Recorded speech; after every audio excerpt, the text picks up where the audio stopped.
Bonjour. Le Bitcoin est-il prêt à casser les 50 000 $? C'est ce que nous allons voir dans l'analyse du jour. Mais avant de commencer, n'oubliez pas de vous abonner, de mettre un petit pouce bleu et de laisser un commentaire. Alors aujourd'hui, qu'est-ce qu'on va faire? Tout simplement, on va aller voir qu'est-ce qui se passe du côté du Bitcoin au niveau du court terme, au niveau également un peu plus du plus long terme. On ira voir l'Ethereum parce qu'on me l'a encore demandé et un petit altcoin également que vous m'avez demandé en commentaire. Voilà. Sur ce, on va pas perdre trop de temps parce qu'on a quand même pas mal de trucs à voir. Juste, voilà, on a fait 500 vidéos déjà sur la chaîne. Donc il y aura peut-être un petit giveaway pour fêter ça. Surtout que ça va être cumulé à l'anniversaire de la chaîne, puisqu'on est au mois de février et que je crois que c'est le 19 février que j'ai créé la chaîne, 19 février 2021. Donc ça va être la troisième anniversaire de la chaîne. Donc il y aura sûrement dans les semaines à venir un petit giveaway pour fêter tout ça. Donc, on va se diriger vers la cryptomap de la semaine. Et contrairement à la dernière vidéo où c'était plutôt bien rouge, là c'est l'inverse. On a une map bien verte avec encore quelques altcoins dans le rouge. Mais grosso modo, c'est du 10, 15, 20% d'augmentation sur la majorité des altcoins avec DIM qui nous fait un très joli 51%, BTT 29, CAS 32, SUI 19 et Rune 21, voilà pour les grands gagnants, avec Tao aussi dans son coin, un petit 16% et BIM à 23%.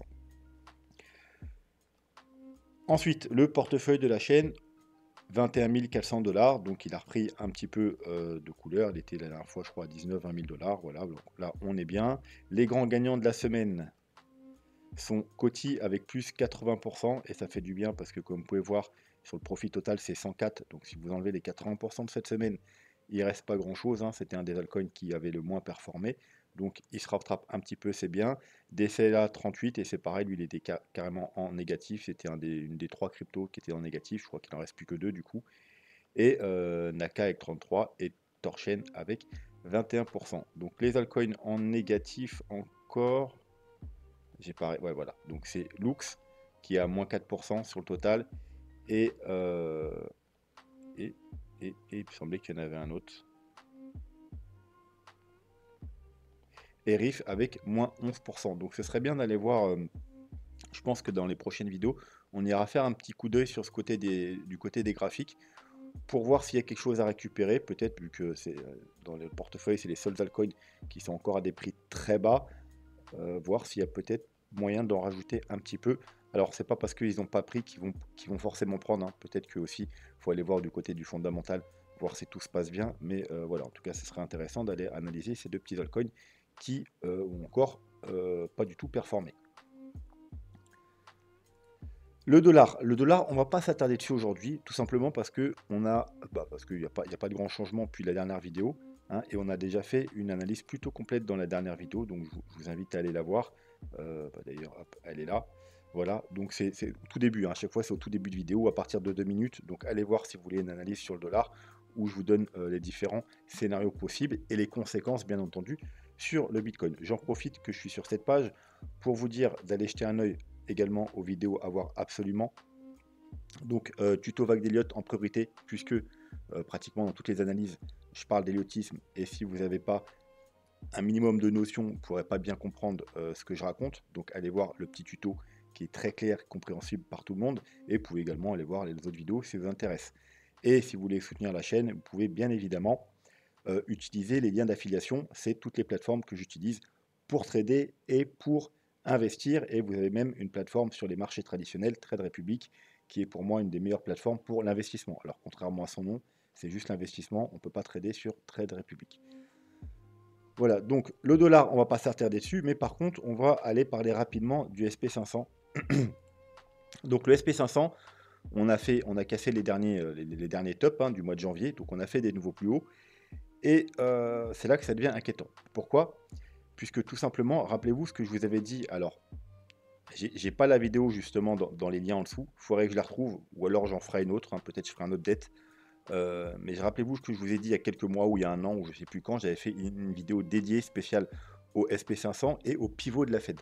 Voilà. Et ce qu'on avait pu voir, c'est que en général, quand on a le pivot de la Fed, on est sur un top sur SP500. Donc c'est pour ça que je m'attendais, j'avais dit qu'il y a des très fortes probabilités qu'avant le pivot, on ait faire un nouveau top, qu'on ait cassé ce top là, tout simplement parce qu'en général, enfin, c'est même pas en général, c'est quasiment tout le temps, quand on a le pivot de la Fed, on est sur un top. Et on a droit à une grosse correction. Voilà, donc c'est pour ça que va falloir être très prudent dans les mois qui viennent, parce que je pense que ça devrait plus trop tarder. J'ai pas la date exacte, mais il me semble que ça va être dans les mois qui viennent, le pivot de la Fed. Et en général, on est sur un top, donc bah là c'est le cas. Et on a une grosse correction. Donc bien évidemment, en général, quand on a des grosses corrections sur les marchés traditionnels, on en a également sur les cryptos. Voilà, donc il faudra être très prudent avec ceci lors du pivot de la Fed. Mais je pense que je ferai une nouvelle vidéo sur le sujet. Parce que vu qu'elle n'est pas en lien et je vais avoir du mal à la retrouver, et que bah, la plupart d'entre vous l'ont peut-être pas vu, donc ça sera bien de faire une nouvelle vidéo sur le sujet.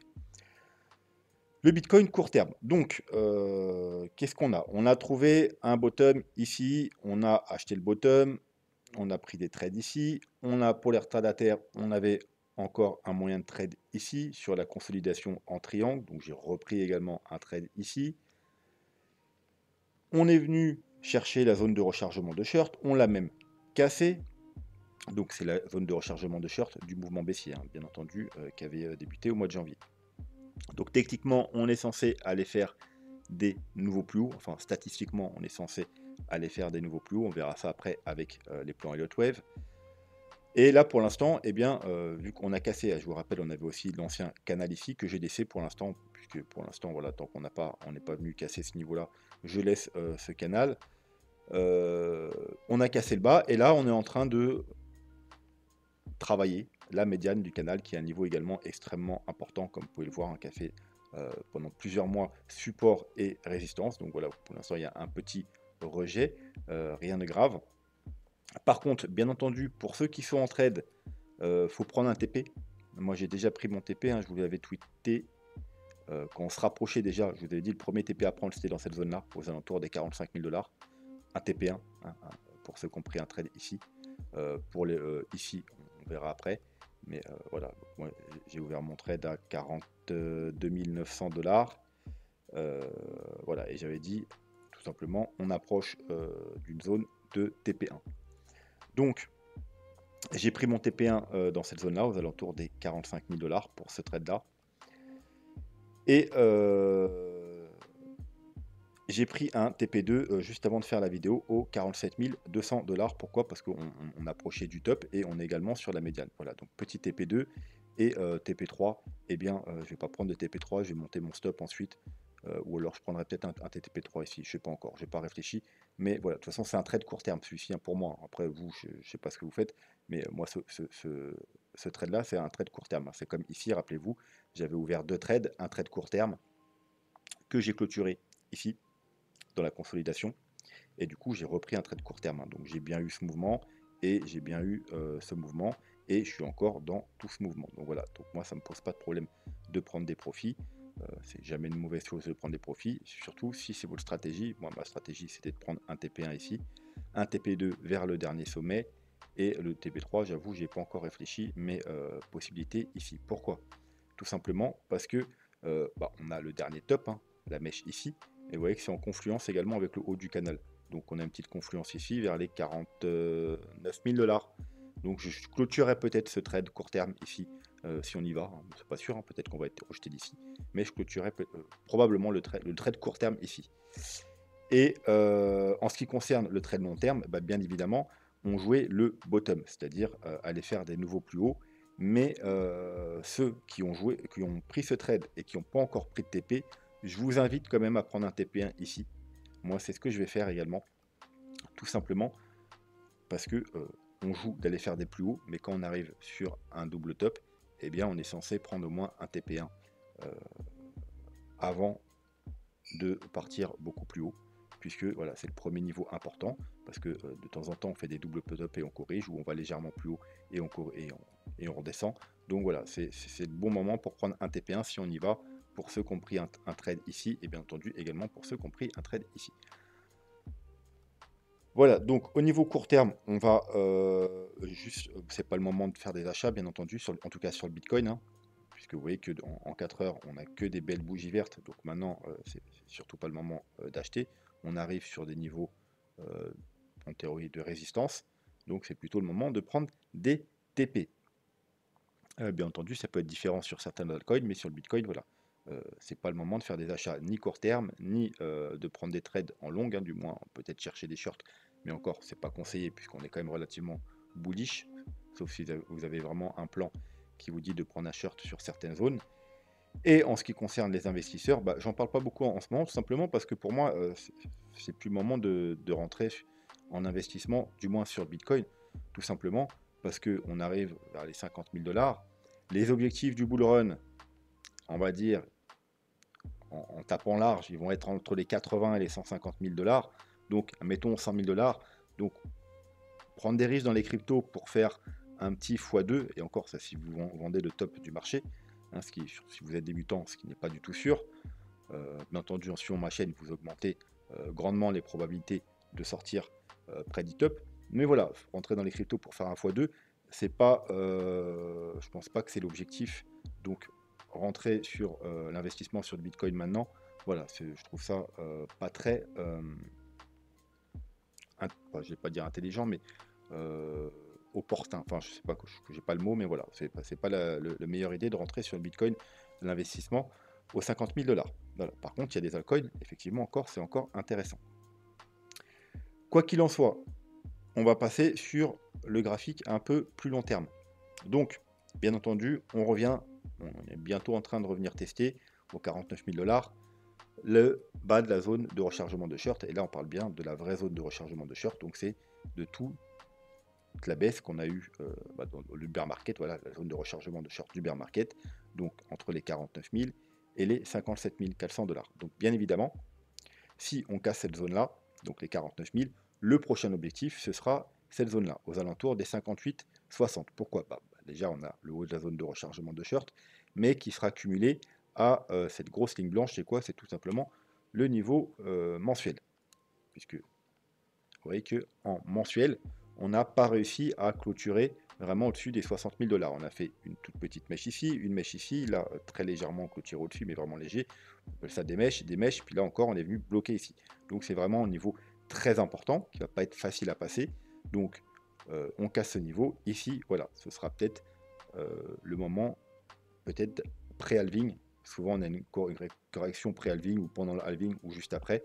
Ce sera peut-être le moment d'avoir une correction. Donc il faudra vraiment être très prudent ici et des TP à prendre également sur les trades à ce niveau-là, aux alentours des 58-60 000 dollars. En tout cas, c'est le prochain objectif si on casse les 49 000, 50 000 dollars.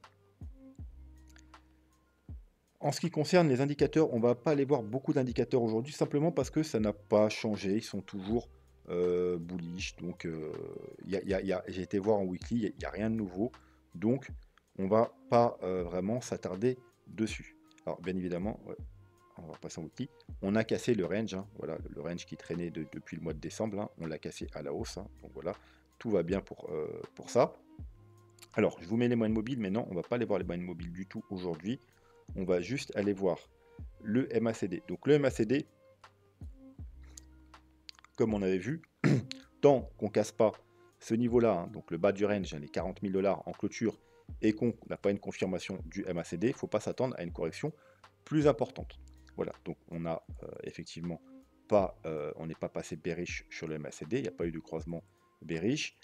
Le stock RSI, on a recroisé à la hausse, et je vais vous redire la même chose que je vous ai dit il y a plusieurs semaines.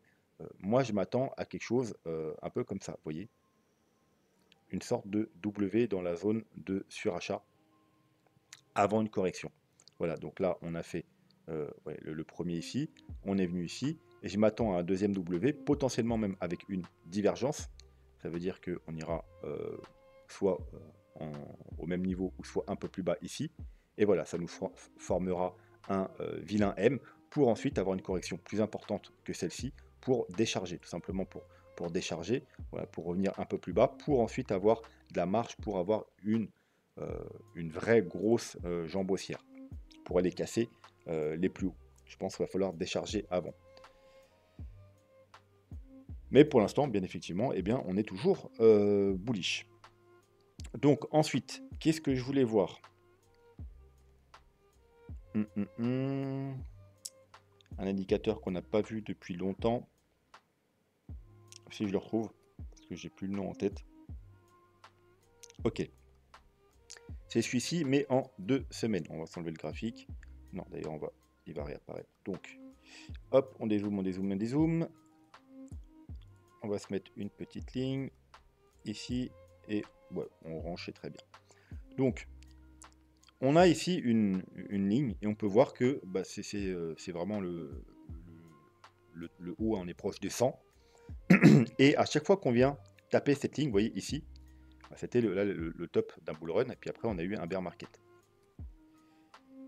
Ici, on a eu une correction importante. Alors on ne dirait pas comme ça de loin parce qu'on est en 2 semaines.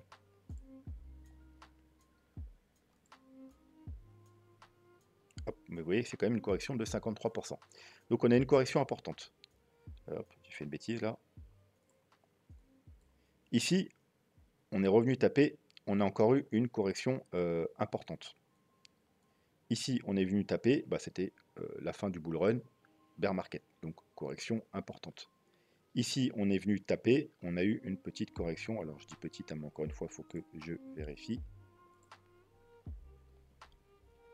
Hop, c'est quand même 34%. Ici, on est venu taper encore une fois et c'était le top du bull run de 2017, donc correction importante. Ici, on est venu taper. Alors, hop, là, il y a eu un petit décalage. On est venu taper, on a continué à monter un peu, mais après, on a eu une correction très importante. Donc d'ailleurs, ça nous a fait une divergence, vous voyez.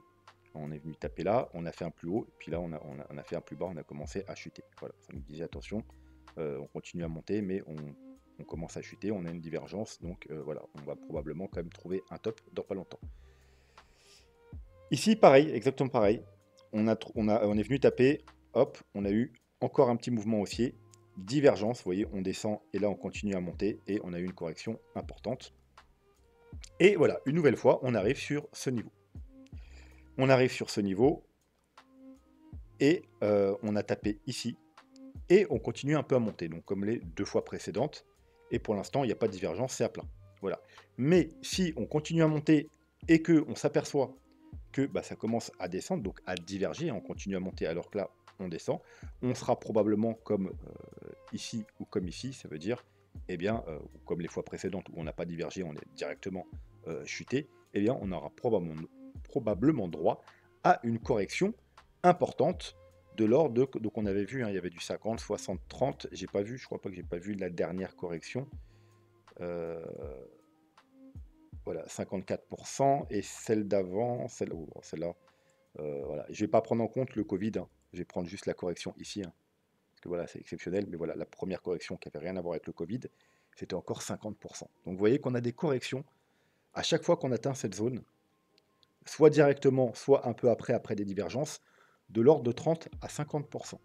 Donc techniquement, si on, pour l'instant, ça n'a pas loupé, hein, sur 1, 2, 3, 4, 5, 6, 7, il y a eu 7 fois sur 7, on a eu des corrections de 30 à 50%. Donc il y a quand même de très fortes probabilités que bientôt, dans les semaines ou mois qui viennent, hein, parce que je vous rappelle, on est en 2 semaines quand même, hein, donc ça peut être semaine, voire mois. Alors, quand je dis mois, ça va pas être 6 mois, hein, c'est 1, 2, 3 mois.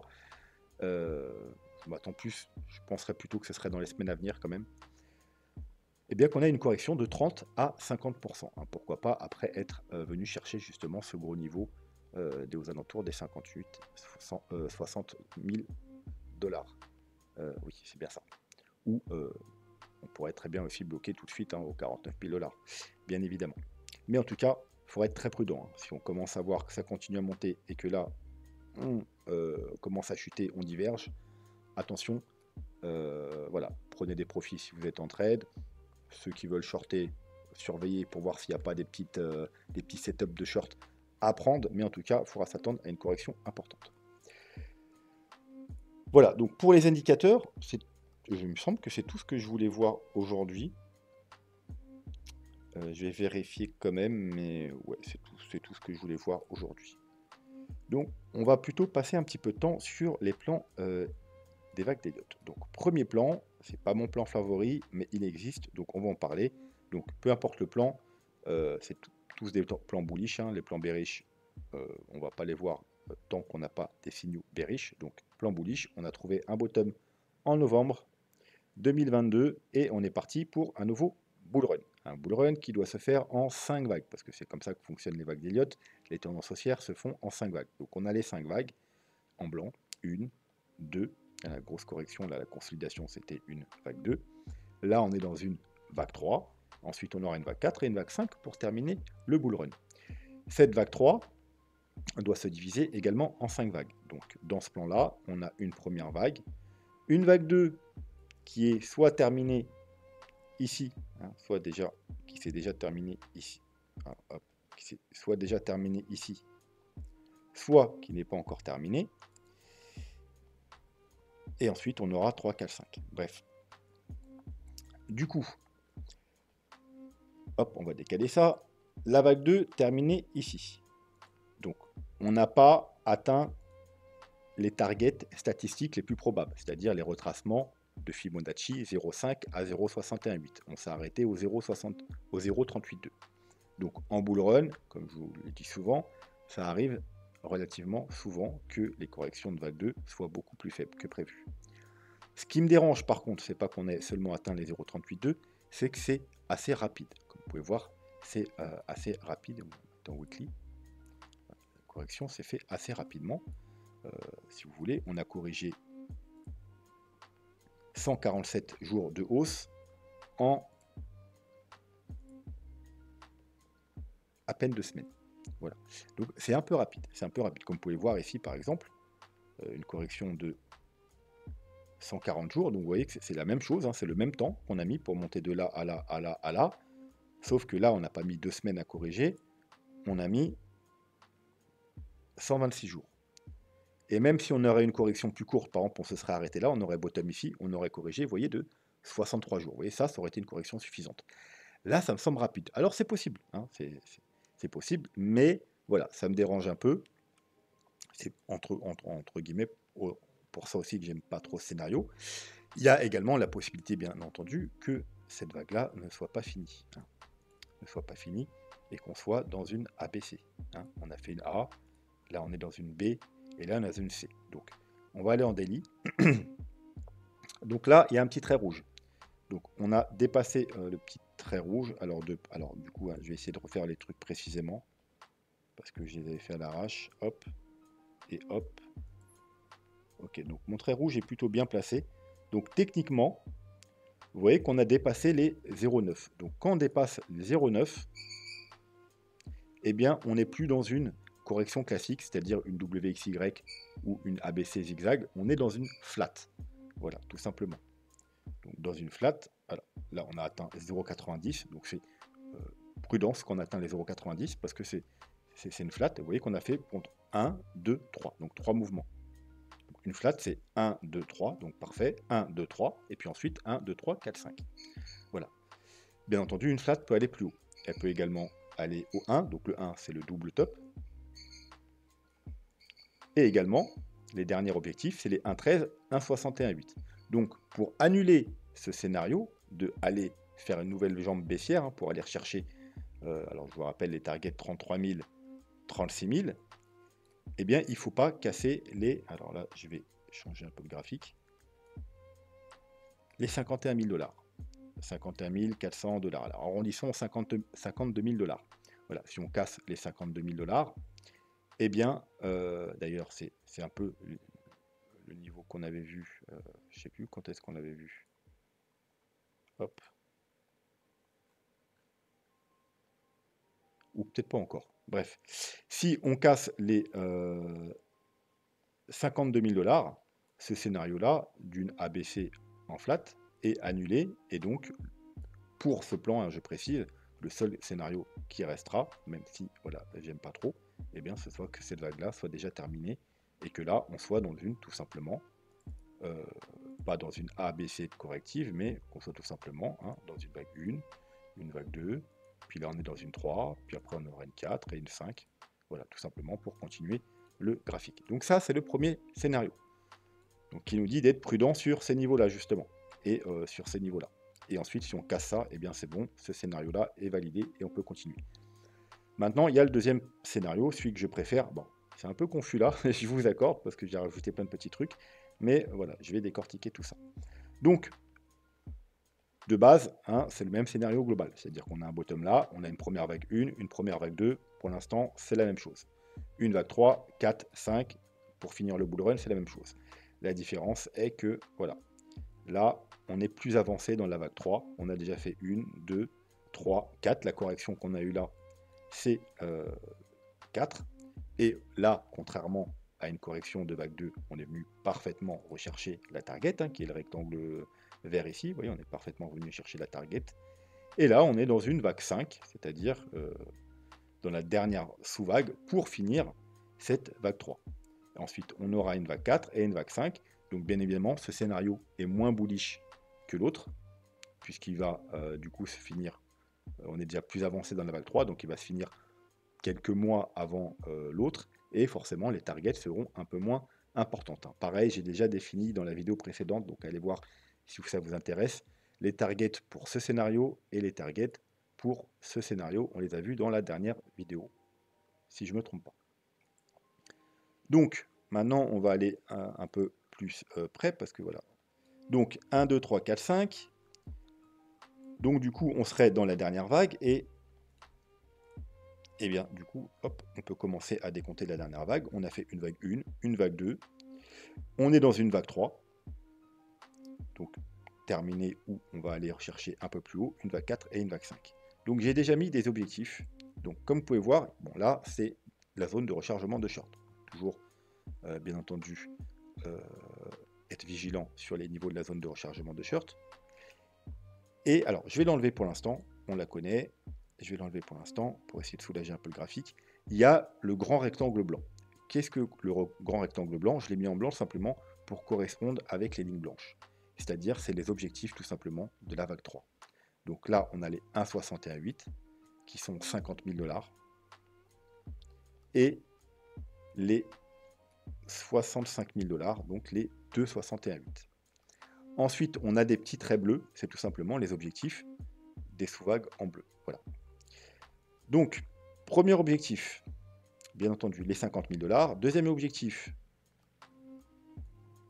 alors, il faut que je recommence. Donc, objectif par rapport aux vagues bleues, les 52 000 $. Voilà pourquoi il faut être prudent entre les 50 et les 52 000 $. Ensuite, on a encore un objectif ici, intermédiaire par rapport au sous-décompte de vagues bleues, aux 61 000 $, mais il est un peu... j'allais dire il est au milieu nulle part, mais finalement non, parce qu'il est proche, vous voyez, que du niveau qu'on avait vu tout à l'heure, 58, 60 000 $. Et pour finir, on a, alors je vous ai mis un rectangle parce qu'on a deux niveaux très proches, hein, qui sont les 1,13, 1,23,6, respectivement aux 64 000 et 66 000. Et en plus, ils entourent, vous voyez qu'ils entourent parfaitement l'objectif de la vague 3. Donc ce niveau-là, niveau très important. Donc hein, si vous êtes en trade, ici il y aura un gros TP et que vous jouez cette vague 3, il y aura un gros TP à prendre ici, bien évidemment. Bien entendu, TP. Alors pour ceux-là, je parle pour ceux qui sont en trade, entrés en trade ici. Alors moi j'ai coupé mon trade, hein, j'ai coupé mon trade ici au 48, hein, mon trade que j'ai pris ici. Mais pour ceux qui sont en trade, encore en trade à ce niveau-là, aux 25 000, 26 000 $, faut absolument prendre des TP aux 50 000 et aux 66 000 $, si vous jouez bien entendu cette vague-là. Donc voilà, ça c'est les objectifs pour cette fameuse vague 3, et ensuite on aura droit à une vague 4. Hein. Donc je vais enlever les objectifs parce que voilà, c'était les objectifs. On attendra d'avoir le haut de la vague 3 avant de mettre les objectifs de la vague 4. Et là, ce sera le dernier trade intéressant, je vais dire vraiment gros trade intéressant à prendre pour surfer sur la dernière vague du bull run. Donc ça, voilà, c'est le scénario, moi, que je préfère. Donc techniquement, 1, 2, 3, donc techniquement, on ne devrait pas avoir fini là. Hein. Comme je vous ai dit tout à l'heure, il y a possibilité qu'on s'arrête ici. Mais c'est plutôt un scénario avec ça, avec une vague 1 ABC pour une flat, hein, pour repartir plus bas. Dans les scénarios bullish, techniquement, on n'a que 3 vagues. Donc il nous manque encore 4 et 5 avant de pouvoir finir cette vague-là. Donc on devrait, si ce scénario-là ou le scénario bullish est bon, on n'est pas dans le scénario de la ABC, bien entendu. pas corriger tout de suite sur ces niveaux-là, bien que c'est un niveau important. Si on est bien dans ce scénario-là ou dans le scénario bullish et pas dans celui-là, on ne devrait pas corriger maintenant. On devrait minimum aller rechercher les 50-52 000 $. Voilà. Et voir peut-être même, si on est bullish, eh bien aux alentours des, pourquoi pas, les 66 000 $. On a une dernière target hein, pour les sous-vagues en bleu, ici. Mais voilà, vu qu'elle est au-dessus des targets de la vague 3, c'est vraiment pas une target à privilégier. Ça ne veut pas dire que ceux qui sont en trade, vous pouvez pas garder un petit TP, hein, 10%, 15%, 20%, j'en sais rien comme vous voulez, pour la dernière target, aux 75 000 $. Mais on irait déjà faire un nouveau plus haut. C'est pas ce que je privilégie. Voilà, c'est vraiment pas un TP que je privilégierais. Voilà, donc ça c'est pour le plan Elliott Wave que je privilégie. Ensuite, Ethereum, puisqu'on me l'a pas mal demandé. Donc j'ai bien vidé un peu le graphique de l'Ethereum parce qu'il était vraiment surchargé. Je voulais qu'on y voie un peu plus clair et j'ai rajouté quelques petites choses, notamment un petit décompte Elliott Wave. Donc, j'ai pris comme base du décompte, non pas le plus bas ici, mais plus bas. En fait, je me suis aligné au Bitcoin parce que théoriquement, l'Ethereum suit le Bitcoin et je vois pas l'Ethereum bottom, je vois 6 mois avant, enfin bottom, excusez-moi, top, 6 mois avant le Bitcoin. Voilà. Donc si je prends un bottom ici, bien entendu, ça veut dire que vu que le Bitcoin lui a bottom ici, il aura juin, juillet, août, septembre, octobre, novembre, 5 mois d'avance sur le Bitcoin. Je pense plutôt que là, on a fait une tronquée. Tout simplement, vous voyez qu'on a fait une flat, hein, 1, 2, 3, 1, 2, 3. Et là, 1, 2, 3, 4, 5, c'était juste une tronquée. Voilà, c'était très, l'Ethereum, il était juste très bullish. Et on n'est pas venu faire un nouveau plus bas. Donc voilà, j'ai mon bottom ici. On a, comme pour le Bitcoin, une vague 1, une vague 2. On est dans une vague 3, tout simplement. Voilà. Les objectifs de la vague 3, le rectangle blanc, comme sur le Bitcoin. Donc, 3200 et 4300. Ensuite, on aura une vague 4 et une vague 5 pour terminer le bull run. On a une ligne bleue ici. C'est quoi cette ligne bleue? Alors, c'est déjà un niveau important au niveau, on va repasser en weekly, au niveau graphique. Comme vous pouvez voir, là, on a eu de la résistance. Là, on a eu de la résistance. Là, elle a fait support, support, support. Donc, c'est un niveau important. Mais c'est également, alors je vais vous l'afficher rapidement, le niveau 0,382. Et oui, le Bitcoin, on est déjà au 0,618. L'Ethereum, on est seulement au 0,382. Donc, je ne vous parle pas en termes de pourcentage, mais en termes de retracement par rapport au bear market, l'Ethereum est très en retard par rapport au Bitcoin. C'est-à-dire, s'il devait être au même niveau que le Bitcoin, il devrait être aux 3400 $ et on est seulement aux 2400 $. Donc on est au 0,382. Hein, c'est pas pour rien qu'on bloque dessus depuis tout simplement le mois de décembre. Janvier, février, ça fait 2 mois qu'on bloque sous ces niveaux puisque c'est les 0,382 et également en plus graphiquement un niveau important. Donc on a essayé de faire une petite extraction, on a été rejeté et là on essaye d'en sortir à nouveau.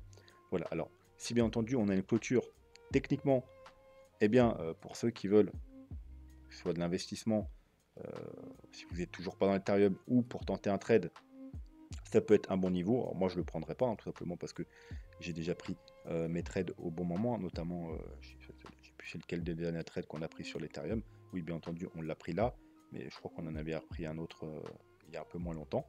Mais quoi qu'il en soit, voilà, c'est effectivement, techniquement, si on clôture au-dessus de ce niveau, eh bien, vous pouvez tenter quelque chose sur du moyen long terme, bien entendu. Hein, c'est pas un trade court terme, ça. Il faudra être prudent. Alors, l'objectif quand on casse ce niveau, donc si on casse les 2500 $, c'est bien entendu la zone de rechargement de short. Hein, quand on casse les 0,382, le prochain gros objectif, c'est la zone de rechargement de short. Donc, comme j'ai dit, 3500, 4000 $. Et il faudra être prudent au niveau intermédiaire, c'est-à-dire la ligne orange, c'est tout simplement, alors encore une fois, un niveau graphique, vous voyez qu'elle fait support ici, résistance ici, résistance ici, résistance ici, mais c'est également, alors je vais vous le remettre, les 0,5 de Fibo. Hop. Voilà, 0,5, c'est pour ça que je l'ai mis en orange, hein, parce que ça correspond à la couleur de mes niveaux Fibo. Voilà, donc ça sera le niveau intermédiaire, et j'ai dit c'était les 2900, pratiquement 3000, on peut arrondir, en plus c'est un chiffre rond, c'est les 3000 $. Hein, donc voilà. Prochain objectif intermédiaire, 3000 $. Est-ce que la 3 pourrait s'arrêter là? Je ne pense pas, hein. Vous voyez que là, je pense pas elle va s'arrêter là. Ça ferait une petite 3, hein, petite 3. Donc je ne pense pas. Je pense que si on doit avoir une correction ici, pourquoi pas un pullback ici, ce sera une sous-vague. Mais je pense que la 3, de toute façon, l'objectif de la 3, le premier objectif est là. Donc techniquement, non, on ne peut pas s'arrêter là, on ne peut pas s'arrêter là. On doit vraiment aller au minimum là pour faire une vague 3. Donc 3 200 $. Et bien entendu, la vague 3 peut aller aussi rechercher les 4 300 $. Quoi qu'il en soit, je me suis quand même amusé, parce que je savais qu'on allait me le demander, à faire une projection. Alors, j'ai vraiment la projection minimum, hein. Les targets de l'Ethereum pour la fin du bull run, c'est vraiment le minimum, hein. Donc, ne me disais pas oui, c'est pas beaucoup, machin, c'est vraiment la target minimum. Voilà. Pourquoi? Parce que j'ai pris justement que la vague 3, ce serait une vague 3 vraiment minimum. Voilà, parce que c'est les 1,68, c'est la target minimum des vagues 3, 3200. Donc, on aurait une vague 4, vu qu'on a une petite vague 2 qui vient rechercher les 0,5 de Fibo. Donc c'est-à-dire ici, encore une fois, je vais vous montrer. Voilà, une vague 4 qui irait chercher non pas les 0,382, mais les 0,5 de Fibo. Donc c'est parfait, en plus ça correspondrait à un retest justement des fameux 0,382. Vous voyez, on casse les 0,382. On vient rechercher là, voire un peu plus haut, une petite mèche pour aller chercher la zone de rechargement de short. Ça c'est quasiment sûr, hein. Si on vient chercher la target ici, il y aura probablement une petite mèche pour aller chercher la zone de rechargement de short. Donc hop, peut-être un peu plus haut comme ça. Une correction de vague 4, on revient tester les 0,382 et une vague 5. Voilà, donc si la vague 3 s'arrête dans cette zone-là et ne va pas plus haut, hein, petite vague 3, eh bien on aura une vague 4 et une vague 5 qui ira rechercher aux alentours des... Pareil, hein, j'ai pas pris une grande vague 5, hein, j'ai pris une vague 5 classique, 5 500 $. Voilà, donc pour moi, la target minimum de l'Ethereum à la fin de ce bull run, c'est les 5 500 $. Et je répète encore, c'est une target minimum. Bien entendu, on pourrait aller rechercher les 6 000, les 7 000, les 8 000, les 9 000, pourquoi pas les 10 000. Quoique, voilà, je mets un peu de réserve sur les 10 000. Mais voilà, si on a une vague 3 qui va beaucoup plus haut, bien évidemment, on aura une vague 5 qui ira également beaucoup plus haut. Donc pourquoi pas les 8000. Je pense pas personnellement, qu'on ira beaucoup plus haut que les 8000 par contre. Sauf que si on a vraiment une très grosse vague 3. Voilà, je pense que 6-8000, ça peut être une bonne target pour la fin du bull run. Mais encore une fois, on calculera ça quand on aura fini la vague 3, quand on aura notre vague 4. On pourra calculer précisément des targets pour la fin du bull run. Pour l'instant, c'est encore un peu tôt. On peut juste faire des suppositions. Pour finir, Your Finance, oui c'est ça, YFI, Your Finance. Donc, c'est un altcoin qui m'a été demandé en commentaire, donc n'hésitez pas en commentaire à me demander vos altcoins préférés. Et si je l'ai sélectionné, c'est parce que tout simplement, alors je ne parle pas d'un point de vue fondamental, je ne fais pas d'analyse fondamentale, ça c'est votre boulot, hein, surtout si c'est pour de l'investissement long terme ou très long terme, c'est toujours nécessaire d'aller faire une analyse fondamentale. Bien entendu, si c'est pour de l'investissement court terme ou du trading, c'est pas nécessaire d'aller faire une analyse fondamentale. Donc, pourquoi j'aime bien cette crypto? Tout simplement parce que, eh bien, alors, il a été lancé en 2020, un peu avant, hein, on n'a pas tout l'historique, en juillet, je crois, 2020. Donc, comme tout lancement, il a décollé, correction, il a fait un top en mai 2021, c'est-à-dire lors du premier top du Bitcoin. Hop, on va enlever le graphique. Voilà, ici, vous voyez, avril, mai 2021, le premier top du dernier bull run du Bitcoin. Ensuite, le Bitcoin et pas mal de cryptos, ils ont fait un léger plus haut. Lui, il n'a pas fait de léger plus haut. Alors ça s'explique tout simplement, c'est très simple, puisque c'est un nouveau jeton. Donc, il y a eu la distribution des tokens de tous ceux qui ont participé. Alors, je ne sais pas comment il a été lancé le coin, par une ICO ou autre chose. Bref, il y a eu la distribution qui s'est prolongée ensuite d'ailleurs, des tokens de cette crypto qui a fait que, eh bien, on n'a pas réussi à faire de nouveau plus haut, puisque les gens sont déchargés tout simplement au fur et à mesure qu'ils ont reçu leurs jetons, et ils ont vendu, et ça a mis de la pression vendeuse, et du coup, on n'a pas fait un nouveau plus haut au mois de novembre. Vous voyez, je sais plus, c'est ici, novembre, octobre, novembre, décembre, voilà. Bitcoin, là, il a fait un nouveau plus haut, lui, vous voyez qu'on n'a pas fait de nouveau plus haut. il a continué tout simplement sa chute. Il a bottom au mois de juin, et depuis, on n'a pas fait de nouveau plus bas. Donc déjà, ça c'est bien. Hein, malgré toutes les corrections qu'il a eues, il n'a pas fait de nouveau plus bas. Et il a entamé un range, tout simplement. Hein. On a un range entre les 4600 et les 10 800, on va dire 10 000 $ si vous voulez. Et donc, il n'a pas décollé, mais encore une fois, mais il n'a pas non plus chuté. Donc ça, c'est une bonne chose. Puisqu'il devait y avoir pas mal de pression vendeuse, on va aller le voir tout de suite, on va le voir maintenant d'ailleurs. Tout simplement parce que, regardez, le jeton, il est encore assez récent, on peut dire. Il a 3 ans, un peu plus de 3 ans. Bon, c'est pas non plus un jeton qui a moins d'un an, mais c'est pas un jeton qui a 5, 6 ou 7 ans. C'est un jeton qui date du dernier bull run. Et il a déjà 91% de ces jetons en circulation. Voilà, donc il reste que 9% des jetons à être distribués, ce qui veut dire que pour ceux qui veulent investir maintenant, il n'y a plus de pression, il n'y aura pas de pression de future pression vendeuse de ce côté-là, puisque quasiment tous les jetons ont déjà été distribués, mais c'est ce qui a dû causer, je pense, j'ai pas été analysé la tokenomique, mais il y a cette pression vendeuse et également cette pression vendeuse, vous voyez, parce que il n'a pas pu décoller. Vous voyez, à chaque fois qu'on s'approchait des 10 000 $, tout simplement, il y a eu des ventes. Tout simplement parce que je pense qu'il y a pas mal. N'oubliez pas que. Alors, il a été listé, je crois qu'il a été listé vers les 700 $. Mais ceux qui l'ont acheté avant, alors je sais pas, j'ai pas été me renseigner, mais ils l'ont peut-être eu à 500, à 200, à 100 $. Donc, forcément, quand on s'approche des 10 000 $, ceux qui ont des jetons, eh bien, admettons, ils les ont eu à 100 $, ça fait 1 fois 100, bien évidemment, ils les vendent. C'est tout à fait logique. Et donc, à chaque fois qu'on s'approchait des 10 000 $, eh bien, il y avait une forte pression vendeuse. On s'approche des 8 000 $, forte pression vendeuse. On s'approche des 10 000 $, on a essayé de s'extraire, mais encore une fois, forte pression vendeuse. Donc, vous voyez que ce canal, on a une médiane du canal hein, qui joue également un rôle. Vous voyez, résistance ici, support, résistance, support, support, résistance, résistance. Et là, on est tout simplement, encore une fois, sur un support. Donc, on est un support. Donc, techniquement, c'est un bon niveau d'achat.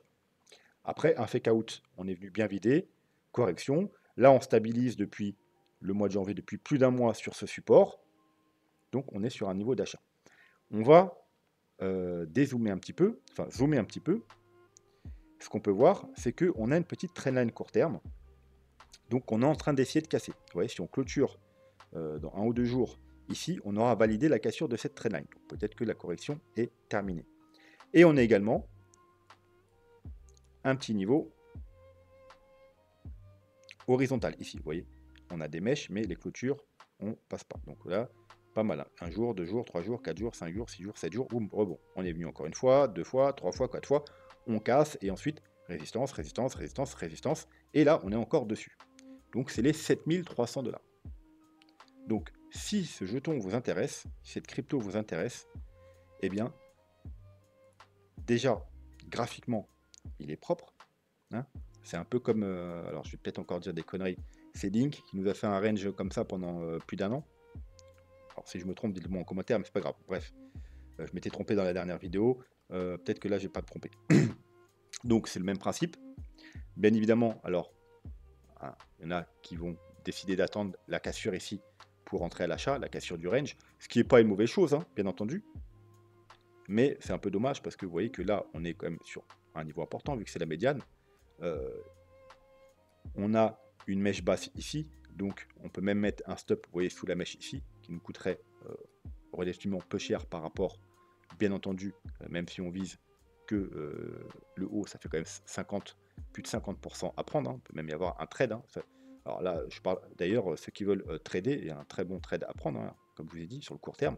Si on clôture du coup au-dessus de ce niveau, on aura validé la cassure de la trendline, et comme je vous dis, pour valider une cassure de trendline, qu'est-ce qu'il nous faut? Il faut aussi valider une résistance. Bon, on a la résistance, là c'est cette ligne jaune. Voilà. Donc si on casse cette résistance ici, on a validé la cassure de la trendline, on a bien entendu validé la cassure de cette résistance, on aura validé un joli W, on a même un petit W dans un plus grand W, donc tout ça c'est extrêmement bullish. On est sur un très bon niveau d'achat puisque on est sur un gros support, la médiane. On est également pas si loin finalement des bottoms. Du bottom, on est à quoi? À 50-60%, donc on n'est pas très loin. En termes du plus haut, on est extrêmement loin. Hein. Si on prend un Fibo,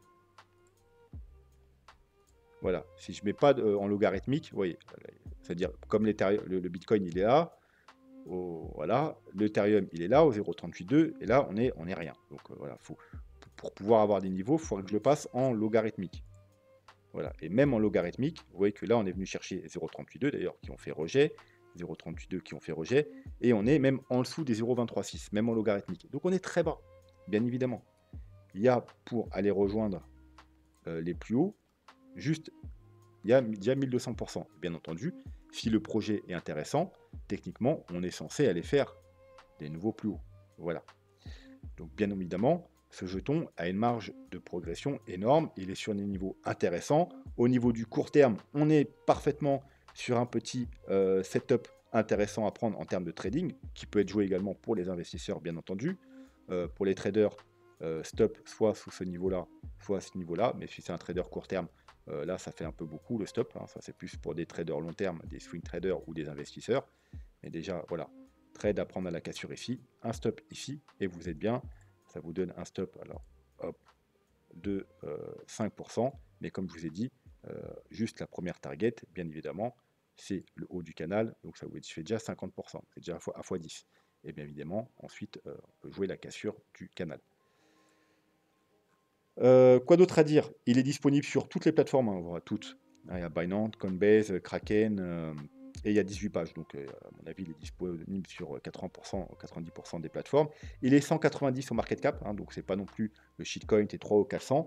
Il est dans le top 200, mais il est assez loin pour avoir une marge de manœuvre assez importante. Donc vraiment, il y a une progression possible sur ce jeton assez importante.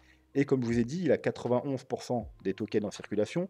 Donc il n'y aura aucune pression, enfin 9%, mais voilà, dilué sur plusieurs mois. Voilà, il n'y aura quasiment aucune pression vendeuse par rapport à la distribution des jetons. Donc c'est un très bon token. Alors, encore une fois, allez faire un tour du côté du fondamental. Je ne fais pas de fondamental. Si le projet est nul, alors je ne pense pas que le projet soit totalement nul, puisque avec 91% des tokens qui ont été délivrés durant cette période, il a réussi à se maintenir et non pas à aller faire des plus bas, des plus bas, des plus bas. Je pense pas que non plus que je pense qu'il y a des gens qui sont intéressés. Je pense qu'il y a beaucoup des gens qui ont accumulé. Alors il y en a certes qui l'ont acheté tout en bas, qui sont probablement débarrassés au moins d'une partie de leurs jetons pour prendre des gros profits parce qu'ils sont déjà en très fort profit. Mais il y a eu également pas mal de gens qui ont dû accumuler, qui accumulent depuis tout ce temps, hein, depuis le mois de juin, qui accumulent. Voilà, en vue justement d'une future cassure de ce range. Voilà, donc moi, j'ai plus de place hein, pour acheter des cryptos. Mais si je devais, justement, comme je vous ai dit tout à l'heure en début de vidéo, c'est plus du tout le moment pour acheter pour l'investissement pour du Bitcoin. Voilà, ce serait si je devais prendre, je devais commencer maintenant et que je devais prendre une dizaine de cryptos. Bien entendu, j'irais quand même jeter un petit coup d'œil au niveau du fondamental, mais c'est une des cryptos, je pense qu'à l'heure actuelle, que je prendrais en portefeuille. Voilà, bien entendu, après être allé faire mon analyse fondamentale. Voilà, et sinon, bien, j'ai pas grand chose d'autre à dire, si ce n'est que, bien entendu, si on recasse ces niveaux, qu'on réintègre, hein, si on est rejeté de là, qu'on recasse la trendline, qu'on recasse les niveaux et qu'on vient casser ce niveau-là, eh bien c'est bearish, on ira probablement continuer la correction. Ça ne veut pas dire que l'altcoin il est mort ou quoi, hein. Peut-être qu'il a besoin de plus de temps, peut-être qu'on va aller rechercher une nouvelle fois ici, qui pourrait être d'ailleurs, encore une fois, un très bon niveau d'achat avant de repartir. Hein, voilà. Mais quoi qu'il en soit, là on est sur des très bons niveaux d'achat. Voilà, je pense que ce sera tout pour aujourd'hui. La vidéo va être déjà bien assez longue comme d'habitude. J'espère que ça vous a plu. N'hésitez pas à laisser vos commentaires, à poser des questions. Je réponds toujours à toutes les questions. À mettre un petit pouce bleu pour soutenir la chaîne. À vous abonner si ce n'est pas déjà fait, bien entendu. Et sur ce, je vous souhaite une très bonne journée, très bonne soirée, un très bon week-end. Et je vous dis théoriquement à lundi. Voilà, je ne serai pas en déplacement parce que les jours de déplacement, c'est très compliqué. Mais le déplacement, là, c'est demain. Là, je suis à Phnom Penh au Cambodge. Demain, je pars pour aller dans le sud du Cambodge. Mais lundi, normalement, je serai stable. Donc, je vous aurai techniquement votre petite vidéo du lundi. Voilà, sur ce, je vous dis à bientôt. Tchuss.